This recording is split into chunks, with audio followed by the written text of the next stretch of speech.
Hello student, आज का हमारा लेक्चर नंबर 4 है, chapter 6 chemical reaction and catalyst, जिसमें आपको एडिशंस रिएक्शंस बताई जा चुकी थी, जिसको कॉम्बिनेशंस रिएक्शंस भी कहते हैं।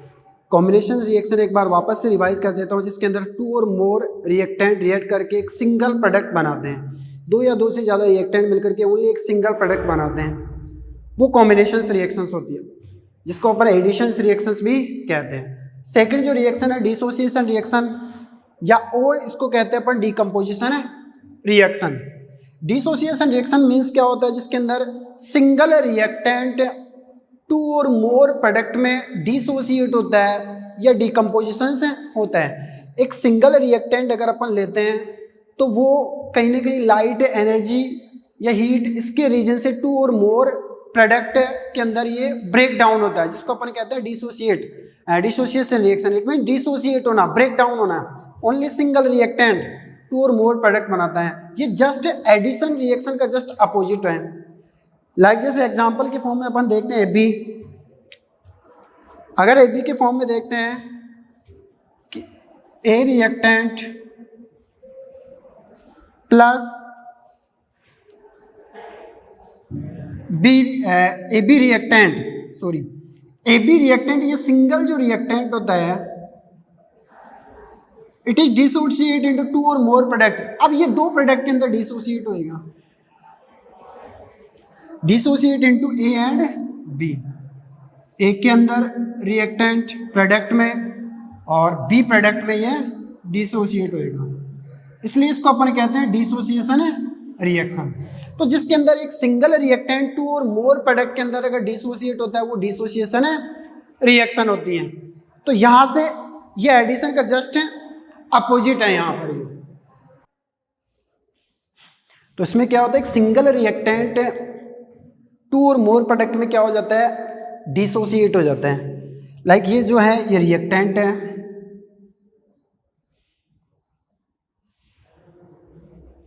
और ये जो बन रहा है ये दोनों प्रोडक्ट है। ये एडिशन का जस्ट अपोजिट होता है। अब बात करते हैं अपन टाइप्स ऑफ डिसोसिएशन रिएक्शन। इसके टाइप भी होते हैं, types of dissociation reaction. Dissociation reaction के टाइप अपन देखते हैं।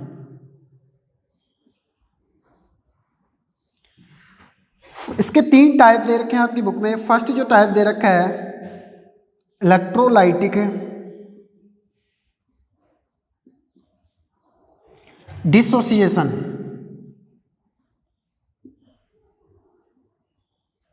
सेकंड जो टाइप दे रखा है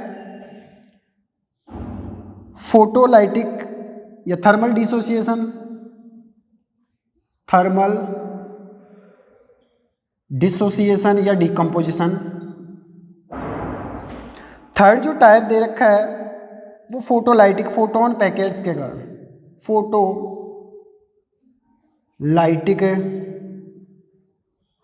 डिसोसिएशन।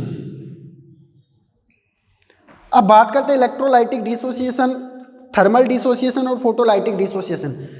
इलेक्ट्रोलाइटिक का मतलब होता है किसी भी सॉल्यूशंस के अंदर अगर अपन मोल्टन स्टेट में इलेक्ट्रिक करंट पास करते हैं, मोल्टन का मतलब होता है पिघली हुई स्टेट के अंदर, कि अगर उसके अंदर मोल्टन स्टेट के अंदर या पिघली स्टेट के अंदर इलेक्ट्रिक करंट पास करते हैं तो वो एक सिंगल जो रिएक्टेंट होता है वो 2 और मोर प्रोडक्ट के अंदर डिसोसिएट हो जाता है, जिसे अपन इलेक्ट्रोलाइटिक डिसोसिएशन कहते हैं। थर्मल डिसोसिएशन वो होता है जिसके अंदर थर्म्स यानी हीट और एनर्जी ऑब्जॉर्ब करके वो एक सिंगल रिएक्टेंट 2 और मोर प्रोडक्ट में डिसोसिएट हो जाता है। एक आता है फोटोलाइटिक, फोटोलाइटिक जिसके अंदर फोटोन पैकेट्स प्रेजेंट होते हैं। सनलाइट की प्रेजेंस के अंदर कोई भी रिएक्टेंट 2 और मोर प्रोडक्ट के अंदर अगर डिसोसिएट हो रहा है तो वो फोटोलाइटिक होता है। तो फर्स्ट अगर अपन देखते हैं तो फर्स्ट इलेक्ट्रोलाइटिक डिसोसिएशन, फर्स्ट है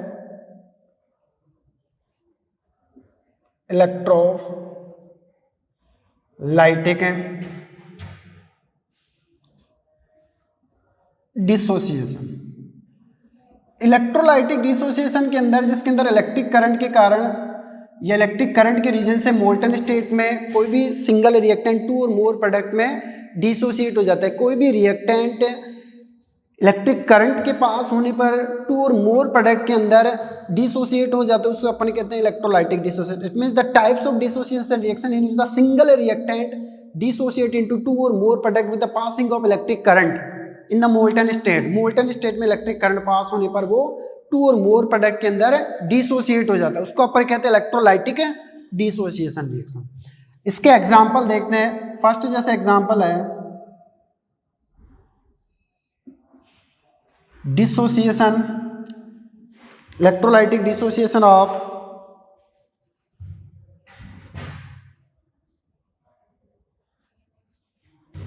वाटर।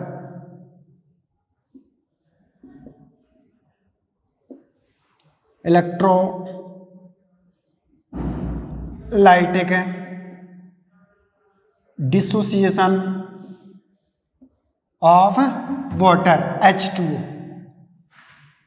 ये एग्जाम्पल देखते हैं। अब इसमें इलेक्ट्रिक करंट पास करने पर वाटर मॉलिक्यूल हाइड्रोजन और ऑक्सीजन के अंदर डिसोसिएट हो जाता है। H2O ये सिंगल रिएक्टेंट है।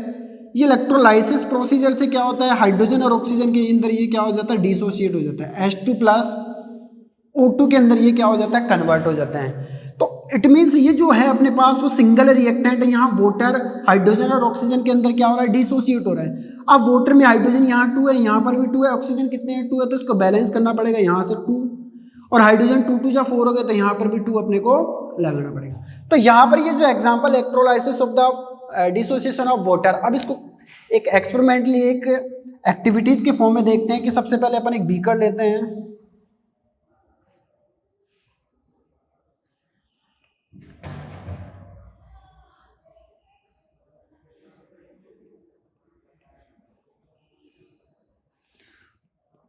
इस बीकर के अंदर क्या करते हैं, वाटर फिलअप करते हैं, क्योंकि वाटर का इलेक्ट्रोलाइटिक डिसोसिएशन कर रहे हैं, तो इस बीकर के अंदर वाटर फिलअप करते हैं।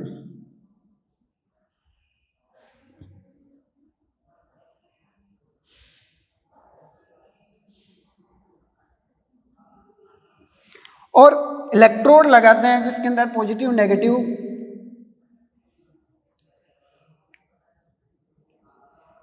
ये इलेक्ट्रोड इसके अंदर अरेंज करते हैं।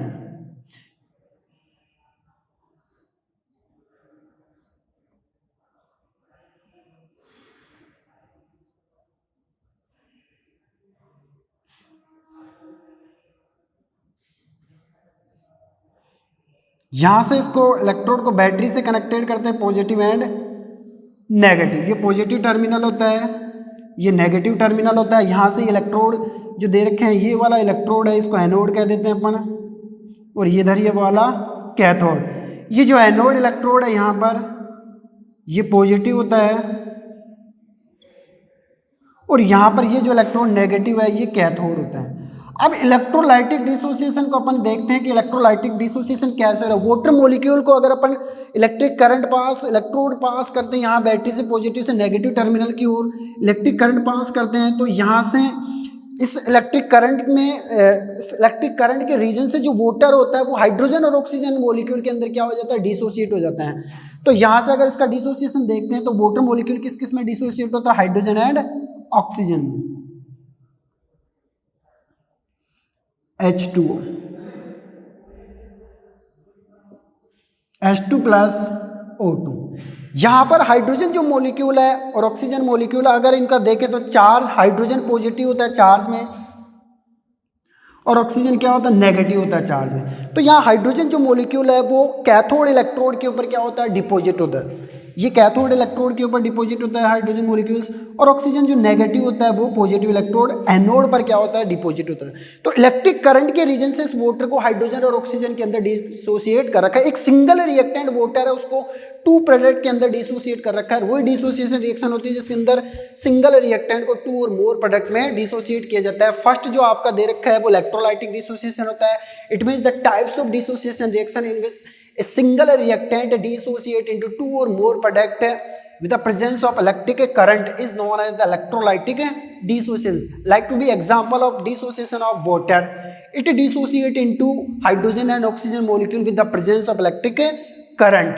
तो ये एक आपका एक्सपेरिमेंटली फॉर्म है, आपको बताया कि इसके अंदर ये हाइड्रोजन और ऑक्सीजन मॉलिक्यूल्स डिसोसिएट होता है हाइड्रोजन जो मॉलिक्यूल होता है वो पॉजिटिव होता है, इसलिए ये कैथोड इलेक्ट्रोड की ओर ट्रेवल करता है, नेगेटिव की ओर अट्रैक्ट होता है।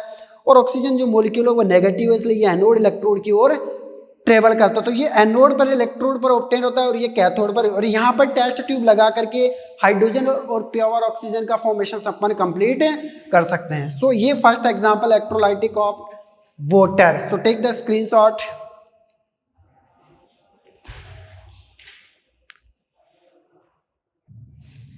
सेकेंड एग्जाम्पल देखते हैं, electrolytic dissociation of NaCl, sodium chloride का electrolysis dissociation. Same procedure applied कर सकते हैं अपन कि NaCl इसका डिसोसिएशन करते हैं मोल्टन स्टेट में, तो Na प्लस और Cl माइनस में ये कन्वर्ट होता है। इसका इलेक्ट्रोलाइटिक डिसोसिएशन करता तो ये Na प्लस और Cl minus, it means Na molecule और Cl के अंदर ये कन्वर्ट होता है। तो ये इलेक्ट्रोलाइटिक डिसोसिएशन होता है। अब ये प्लस होता है, पॉजिटिव होता है, तो इसका मतलब है ये कैथोड इलेक्ट्रोड की ओर ट्रेवल करता है और ये नेगेटिव होता है तो ये एनोड इलेक्ट्रोड की ओर ट्रेवल करता है। तो ये second example electrolytic dissociation of sodium chloride.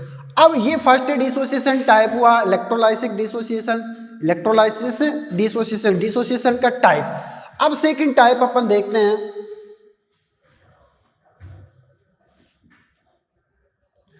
Second जो टाइप है ये thermal dissociation.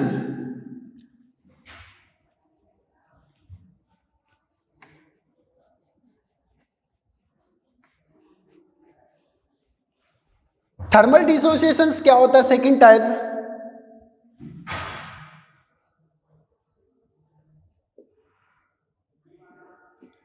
Thermal dissociation. Thermal dissociation means क्या होता है? हीट और एनर्जी। इट मीन्स कोई भी सिंगल रिएक्टेंट हीट और एनर्जी के रीजन से टू और मोर प्रोडक्ट के अंदर डिसोसिएट होता है, उसको अपन बोलते हैं थर्मल। थर्मल वर्ड जिसके अंदर थर्म्स मीन्स होता है हीट और एनर्जी, उसके रीजन से टू और मोर प्रोडक्ट के अंदर डिसोसिएट होता है, उसको बोलते हैं अपन थर्मल डिसोसिएशन। एग्जाम्पल की बात करते हैं तो इसका एग्जाम्पल आता है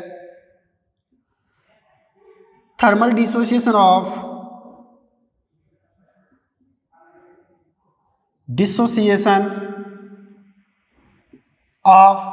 कैल्शियम कार्बोनेट CaCO3। इसका डिसोसिएशन थर्म्स यानी हीट, तो यहां से कैल्शियम कार्बोनेट CaCO3 जिसको अपन कहते हैं कैल्शियम कार्बोनेट, कैल्शियम कार्बोनेट, ये डिसोसिएट होता है। यहां डेल जो साइन ले रहा हूं मैं हीट के लिए, थर्म्स के लिए यूज कर रहा हूं, तो ये डिसोसिएट होता है calcium oxide plus carbon dioxide. तो यहां पर ये जो बन रहा है वो कैल्शियम ऑक्साइड और ये अपने पास है carbon dioxide. So thermal dissociation क्या होता है? The types of dissociation reaction in which any single reactant dissociate into two और more product with the presence of heat और एनर्जी।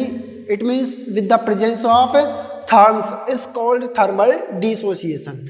ये थर्मल डिसोसिएशन रिएक्शन होती है जिसके अंदर डिसोसिएशन ऑफ कैल्शियम कार्बोनेट का आपको एग्जांपल बताया। अब डिसोसिएशन रिएक्शन में थर्ड जो आती है वो होती है photolytic dissociation. Photolytic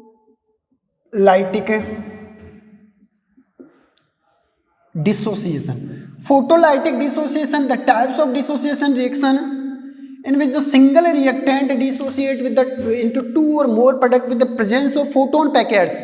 it means sunlight के अंदर क्या प्रेजेंट होते हैं? छोटे छोटे फोटोन पैकेट्स प्रेजेंट होते हैं। उन्हीं फोटोन पैकेट्स की प्रेजेंस के कारण सिंगल रिएक्टेंट टू और मोर प्रोडक्ट के अंदर डिसोसिएट होते हैं। इट मीन्स मैन जो है वो प्रेजेंस ऑफ सनलाइट है। इट मीन्स उसके अंदर क्या प्रेजेंट होते हैं? फोटोन पैकेट्स, फोटोन पैकेट्स, और इन्हीं फोटोन पैकेट्स के रीजन से टू और मोर प्रोडक्ट के अंदर ये डिसोसिएट हो जाते हैं। जैसे example dissociation of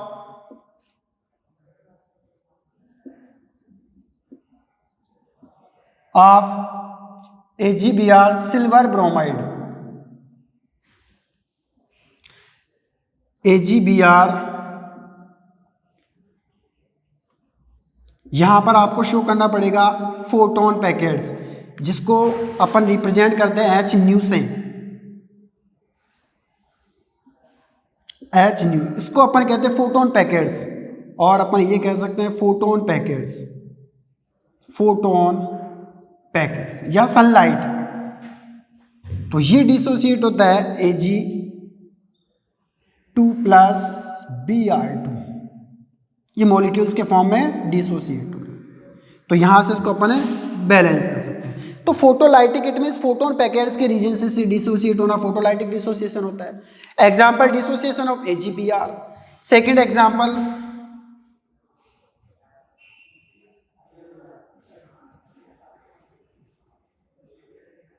dissociation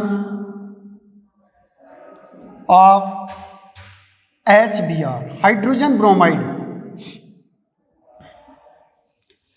hydrogen bromide का डिसोसिएशन देखते हैं अपन, ये HgCl भी ले सकते हैं, HBr। सेम आपको एरो के ऊपर H न्यू या जिसको अपन फोटोन पैकेट्स कहते हैं वो शो करना पड़ेगा।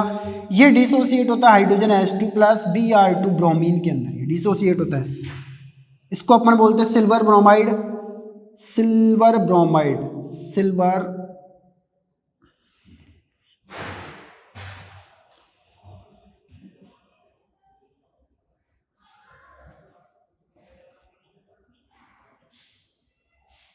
Silver bromide. और ये नीचे वाला जो है HBr, hydrogen bromide,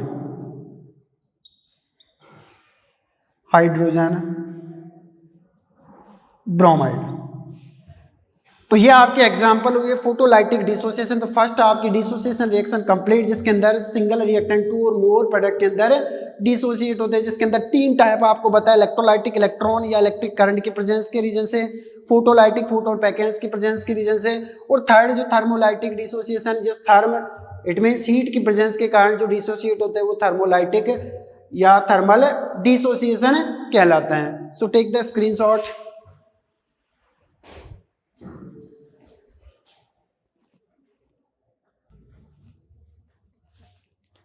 next third देखते हैं अपन डिस्प्लेसमेंट रिएक्शन और रिप्लेसमेंट रिएक्शन। डिस्प्लेसमेंट रिएक्शन जिसके अंदर कोई भी रिएक्टेंट, कोई भी ग्रुप ऑफ एटम या कोई भी एलिमेंट या कोई भी आयंस किसी दूसरे एटम, एलिमेंट और आयंस को क्या कर देता है, उसके सॉल्यूशन से डिस्प्लेस कर देता है। लाइक AB के फॉर्म में अगर मैं देखता हूं, जैसे मान लो मैंने कोई रिएक्टेंट लिया A,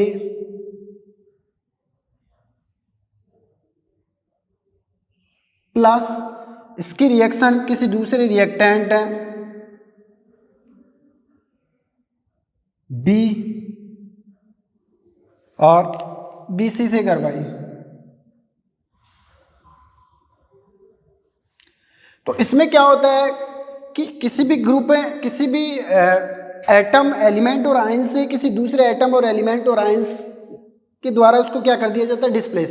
it means the types of reaction in which the any atom, any group, any element, any molecule और ion displace to another atom, element, molecule और आयन। इट मीन्स अगर मैं A रिएक्टेंट और BC reactant लेता हूं तो उसके अंदर A रिएक्टेंट क्या करता है, इस BC रिएक्टेंट में से इस B को क्या कर देता है, इसके सॉल्यूशन से डिस्प्लेस कर देता है, इसको क्या कर देता है, डिस्प्लेस, इसको बाहर निकाल देता है, और A ये जो होता है वो C के साथ ऐड हो जाता है। बिकॉज रीजन क्या है, because A is the highly reactive element to combine with the C। हालांकि यहां से B C से कंबाइन है, लेकिन A B के कंपेरिजन में ज्यादा रिएक्टिव है, ज्यादा हाईली रिएक्टिव है, इसलिए ये इस BC के सॉल्यूशन में से B को क्या कर देता है, डिस्प्लेस कर देता है या रिप्लेस कर देता है, जिसको अपन क्या कहते हैं, रिप्लेसमेंट या डिस्प्लेसमेंट रिएक्शन। तो एक बार डिफाइन अगर अपन देखें, सो बनती क्या है, the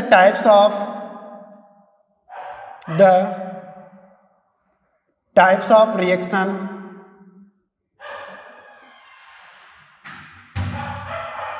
in which any element भी हो सकता है, एनी एलिमेंट और एटम और ग्रुप ऑफ एटम भी हो सकता है, ग्रुप ऑफ एटम और आयंस भी हो सकता है, और आयंस डिस्प्लेस टू या replace displace to another element और एटम और ions from its solution, from its solution is called displacement और रिप्लेसमेंट रिएक्शन।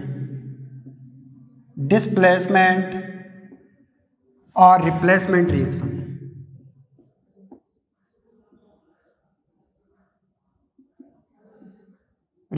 अब इस डिफाइन को समझना। अब ये एक नॉर्मल एग्जांपल के फॉर्म में मैं बता रहा हूं कि इस BC रिएक्टेंट में से ए क्या होता है, इस B को क्या कर देता है, डिस्प्लेस कर देता है, रिप्लेस कर देता है, because A is the highly reactive. A काफी ज्यादा रिएक्टिव होता है कंपेरिजन देन B के, तो ये B को तो क्या कर देता है, डिस्प्लेस कर देता है, और खुद B क्या हो जाता है इसकी जगह, खुद A इसकी जगह ऐड हो जाता है और B को बाहर निकाल देता है। तो ये जो रिएक्शन बनेगी कुछ इस तरह से बनेगी, जिसके अंदर A B को डिस्प्लेस करा, तो यहां पर बन क्या रहा है, AC बन रहा है,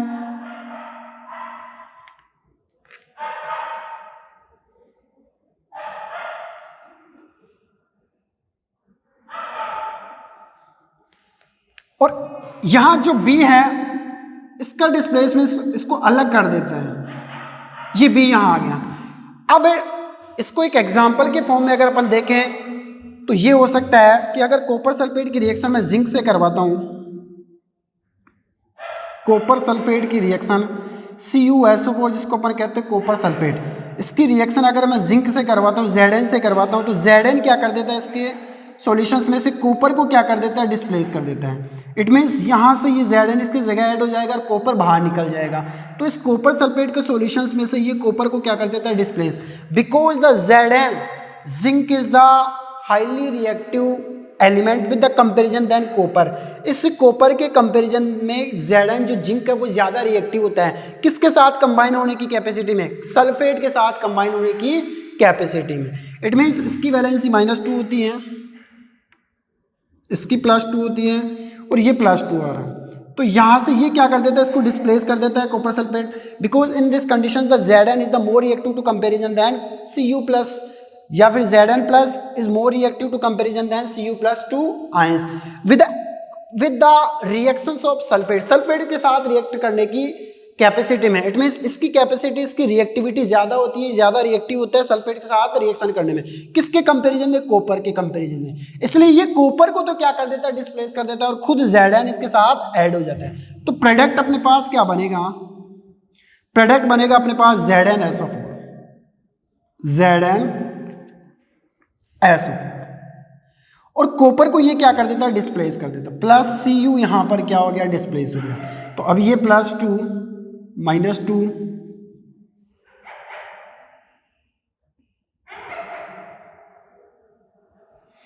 और ये +2, तो यहां से ये कॉपर को तो क्या कर देता है, डिस्प्लेस कर देता है। सो अपन ये कह सकते हैं the types of reaction in which any element, ये एलिमेंट भी हो सकता है Zn, और एटम, इस Zn को एटम भी कह सकते हैं, और ग्रुप ऑफ एटम यहां पर ग्रुप भी हो सकता है, और आयंस, आयंस का मतलब पॉजिटिव के फॉर्म में ये आयन आ रहा है। Displace to another atom element और ion from its solutions, copper sulphate के सॉल्यूशन में से जिंक इस कॉपर को क्या कर रहा है, डिस्प्लेस कर रहा है, इसलिए इसको क्या बोलते हैं अपन, डिस्प्लेसमेंट रिएक्शन या फिर रिप्लेसमेंट रिएक्शन। रीजन क्या, because there are be difference of the reactivity of these element, इन दोनों एलिमेंट के बिटवीन रिएक्टिविटी का डिफरेंस होता है। ये Zn काफी ज्यादा रिएक्टिव होता है टू कंपैरिजन देन कॉपर। जो आप रिएक्टिविटी सीरीज आगे पढ़ोगे जिसके अंदर सबसे ज्यादा मोस्ट रिएक्टिव सोडियम और पोटेशियम एलिमेंट होते हैं, उसके बाद में नीचे वाले कम रिएक्टिव, और सबसे लास्ट के अंदर Ag और Au, सिल्वर और गोल्ड, वो कम रिएक्टिव होता है, वो कम रिएक्शन करता है, अगर वो रिएक्शन भी करता है तो काफी स्लो करता है। और सोडियम और पोटेशियम जो रिएक्टिविटी सीरीज जो आगे पढ़ोगे उसमें सबसे ज्यादा रिएक्टिव होता है। इट मीन्स उनकी रिएक्शन फास्टली होती है। इट मीन्स जैसे सोडियम और पोटेशियम को अगर मैं वाटर के अंदर ऐड करता हूं तो ये विगरसली कैच फायर कर लेते हैं, तो उसका मतलब इसकी रिएक्टिविटी ज्यादा होती है। तो अगर इन दोनों की कंपैरिजन की बात करते हैं Zn+ और कॉपर +2 की, तो Zn+2 is the highly reactive to comparison than copper, so it is displace the copper Cu+2 from copper sulphate solution. तो नोटेबल पॉइंट अपना यहाँ क्या आता है, इन नोटेबल पॉइंट आता है अपना नोट है, इसका जो रीजन है वो ही आएगा इसका नोट। इन अबाउ रिएक्शन है,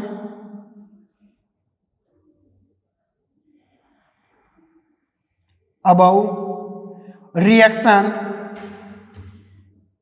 Zn is highly reactive, highly reactive to comparison than copper,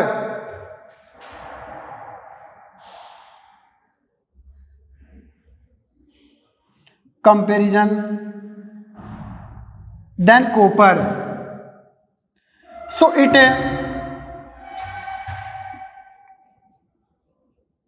displace the copper from copper sulfate solution, copper sulfate जिसको अपन कहते हैं CuSO4, कॉपर सल्फेट CuSO4।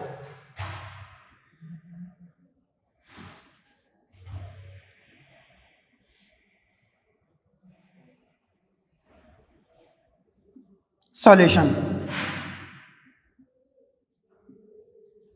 तो मेन प्रोडक्ट अपने पास क्या मिल गया यहां पर, जिंक सल्फेट।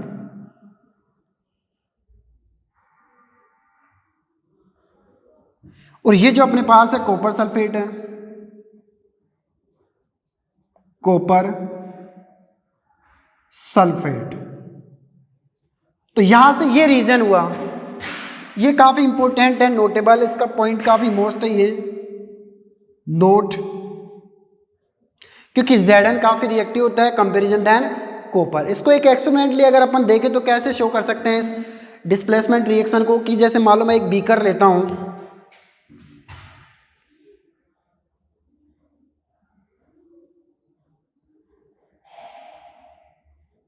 और इस बीकर के अंदर कॉपर सल्फेट का सॉल्यूशन लेता हूं मैं, CuSO4 का सॉल्यूशन, जिसका कलर जो होता है वो ब्लू होता है, कॉपर सल्फेट का सॉल्यूशन लेता हूं। अब इसके अंदर मैं क्या करता हूं, जिंक के ग्रेन्यूल्स डालता हूं, जिंक के टुकड़े डालता हूं। तो इसका जो कलर है पहले कैसा है, ब्लू कलर, पहले इसका कलर कैसा है, ब्लू कलर। रीजन क्या है, क्योंकि इसके अंदर क्या प्रेजेंट है, कॉपर सल्फेट, कॉपर सल्फेट। अब इसके साथ मैं क्या करता हूँ, जिंक के ग्रेन्यूल्स डालता हूँ, कुछ ऐसे जिंक के टुकड़े डालता हूँ इसके अंदर, Zn के ऐसे कुछ टुकड़े डालता हूँ। तो फिर जैसे मैं इसके अंदर Zn यानी जिंक के टुकड़े डालूंगा तो इसका मतलब इसका कलर क्या हो जाएगा, चेंज हो जाएगा। It disappear of its colour, इसका जो कलर हो जाएगा वो कैसा हो जाएगा, कलरलेस, डिसअपियर हो जाएगा। रीजन क्या है, क्योंकि zinc is the highly reactive to comparison than copper sulphate. तो कॉपर सल्फेट में से ये कॉपर को क्या कर देगा, डिस्प्लेस कर देगा। तो यहां पर जो अपन देखेंगे आगे, तो अब इसका जो कलर चेंज होकर के कैसा हो जाएगा, कलरलेस।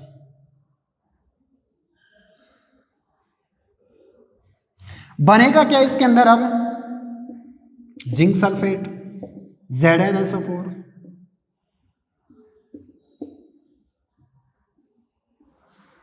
ZnSO4 प्लस कॉपर को इसने क्या कर दिया, डिस्प्लेस कर दिया, बाहर निकाल दिया। तो अब ये जो सॉल्यूशन होगा वो कैसा होगा, कलरलेस सॉल्यूशन, कलरलेस सॉल्यूशन। सो ये एक डिस्प्लेसमेंट रिएक्शन जिसके अंदर कोई भी एटम एलिमेंट, यहाँ तो एटम हो सकता है या एलिमेंट हो सकता है, Zn एटम हो सकता है, Zn एलिमेंट हो सकता है, या ion displace to another atom element और आयन, कि अनदर एलिमेंट और आयन को अपने सॉल्यूशंस में से क्या कर देता है, डिस्प्लेस कर देता है, और खुद उसकी जगह क्या हो जाता है, ऐड हो जाता है। उसको अपन कहते हैं डिस्प्लेसमेंट रिएक्शन या फिर रिप्लेसमेंट रिएक्शन इसको कहा जाता है। इसका एक और एग्जांपल अपन ले सकते हैं, एक और एग्जांपल अपन ले सकते हैं, लाइक जैसे मान लो अब मैं ले लेता हूं जिंक सल्फेट,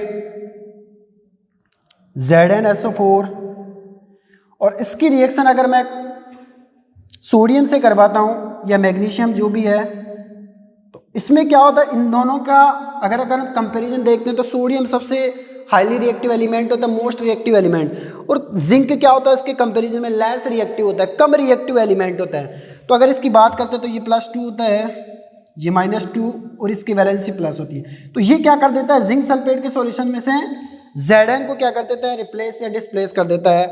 तो इसकी जो रिएक्शन बनेगी वो अपने पास क्या बनेगी, सोडियम सल्फेट Na2SO4 प्लस बाहर क्या निकलेगा Zn प्लस Zn।